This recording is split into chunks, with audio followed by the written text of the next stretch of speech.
في ميكسات تانية ممكن ندخل مثلا كيوي على اناناس على باشن فروت، ممكن اناناس باشن فروت مع بعض. هو في كذا ميكس حضرتك، مثلا ممكن كيوي مانجا. اكتر حاجه عندنا ترند يعني شغالين في البوبا. البوبا المطرقعه بقى، يعني البوبا المطرقعه دي نازله اطعم.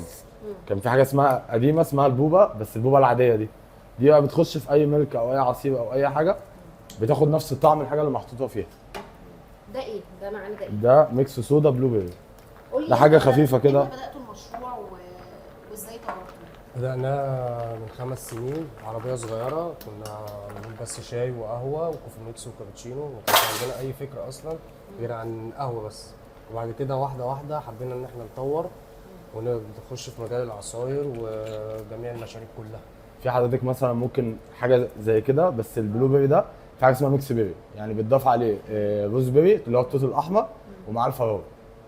ممكن مثلا يعني في ميكسات تانية ممكن ندخل مثلا كيوي على اناناس على باشن فروت، ممكن اناناس باشن فروت مع بعض. هو في كذا ميكس حضرتك، مثلا ممكن كيوي مانجا، في ناس مثلا ممكن تطلب تفاح اخضر مثلا على بطيخ.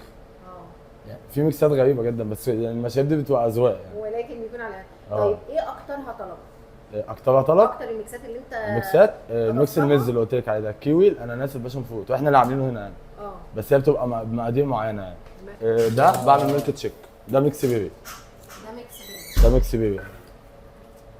ده حضرتك يعني ده بيبقى كوكتيل انت توت. حطيت ايه دلوقتي؟ ده فليفر. ده الفليفر. ان الميكس بيبي مفيش منها طبيعي يعني. ده برضه هندخل مع البوبا. انت خطواتك هنا ايه؟ انت حطيت هنا احنا الصوص؟ حطينا الفليفر، بعد كده حطينا الايس كريم، بعد كده حطينا اللبن، بعد كده لسه هنحط كريمه الخفق. دي بتقل الميلك تشيك يعني بتخليه تحفه.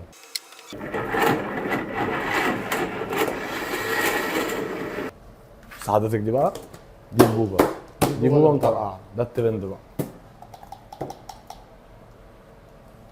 هنا بنحب نشتغل في الحاجات الجديده اكتر يعني. الترند بيتحكم كتير في السوق بقى. طبعا. الطلبات. طبعا. وعشان احنا برضه مكاننا مش احسن حاجه، فاحنا بنحاول يعني نعلي الجوده بتاعتنا ونشتغل في الحاجات الجديده يعني، بحيث ان احنا نشد الناس يعني. البوبا عباره عن ايه؟ دي بتبقى الناس دايما كتير تسال البوبا عباره عن ايه؟ بص، في بوبه عاديه، دي بقى يعني دي بتستوي، بتخش بقى ميه سخنه تقعد فتره تستوي كده، وبتضاف لها حاجات كده قبل ما تنزل يعني، بس هي بتضاف مع المشروب. اللي بيحب بقى يشربها مثلا في ايس كوفي، اللي بيحب يشربها في صودا، اللي بيحب يشربها مثلا في ميلك تشيك. هي بتنزل اي طعم، بتاخد طعم يعني بتاخد طعم المشروب ذات نفسه. يعني ده- هي زيرو فليفر مثلا. هي دي مش دي بقى حضرتك، دي المطرقعه. يعني انا بكلمك كل ده على البوبه العاديه. ده ميلك تشيك ميكس بيبي بوبا بلو بيبي. هو يعني محبوب اول مشروب ده عندي، تحفه الصراحه.